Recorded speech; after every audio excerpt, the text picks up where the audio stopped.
MLA అభ్యర్థిగా గుమ్మనూరు జయరామన్ గారిని ప్రకటించిన తర్వాత దాదాపుగా అన్ని పార్టీల్లో నుంచి ఈరోజు వైసీపీ పార్టీ నుంచి భారీ ఎత్తున తెలుగుదేశం పార్టీ కండువా కప్పుకుని దానికి రెడీగా ఉన్నారు.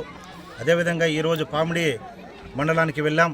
అక్కడ దాదాపుగా 100 కుటుంబాలు తెలుగుదేశం పార్టీలో చేరడం జరిగింది.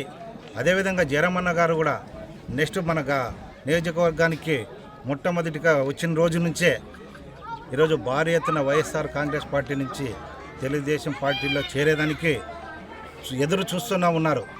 ఎందుకంటే చాలా రోజుల నుంచి ఒక మంచి వ్యక్తిని కావాలి, పరిపాలనలో కూడా మంచి వ్యక్తి కావాలని ఏదైతే ఈరోజు వాళ్ళు నమ్మకం పెట్టుకున్నారో ఆ నమ్మకానికి వమ్ము చేయకుండా ప్రజలతో మమేకమై మన నియోజకవర్గంలో ఏదైతే సమస్యలు ఉండవో ఆ సమస్యలకి ఎప్పుడూ మనము స్పందించి ఏదైతే ప్రతి గ్రామంలో ఏ సమస్య ఉన్నా కూడా నెరవేర్చి అదేవిధంగా రాష్ట్రంలో తెలుగుదేశం ప్రభుత్వం 14 సంవత్సరాలు ముఖ్యమంత్రిగా చంద్రబాబు నాయుడు గారు పరిపాలన చూశారు.